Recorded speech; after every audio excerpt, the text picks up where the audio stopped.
тапсырма бүгінгі тақырып өкпе аускультациясы. Негізі сау адамдарда қалыпты жағдайда өкпенің тыныс дыбысы F әрпіне ұқсайтын жұмсақ дыбыс шығады. Ал енді өкпе аускультациясына келейік, оны тыңдауға. Ол үшін бірінші науқас аузын сәл ғана ашып, мұрынмен дем алып тұру керек.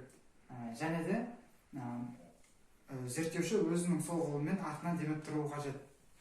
Бірінші бұған ашты ойыған тексеретін боламыз. Басын солға бұрып,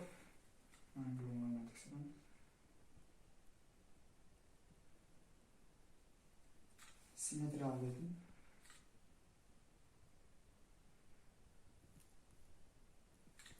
Ал енді бірінші қабырғада парастенеміз бойымен тексеретін боламыз.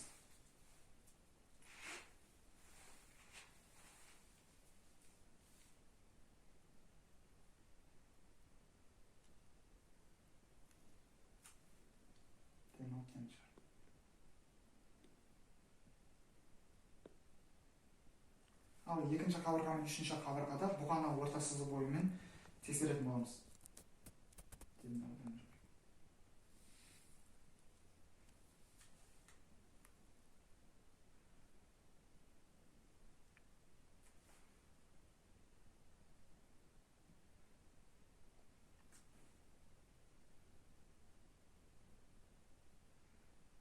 Және де марингеон ойығын тексеретін боламыз.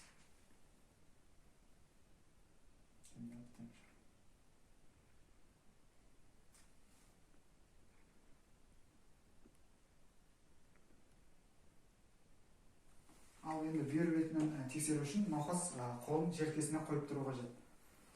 Бірінші қолтық нүктесін тексереміз, екіншісі қолтықтың ортаң сызығы бойынша төртінші қабырғалы аралықтан тексереміз.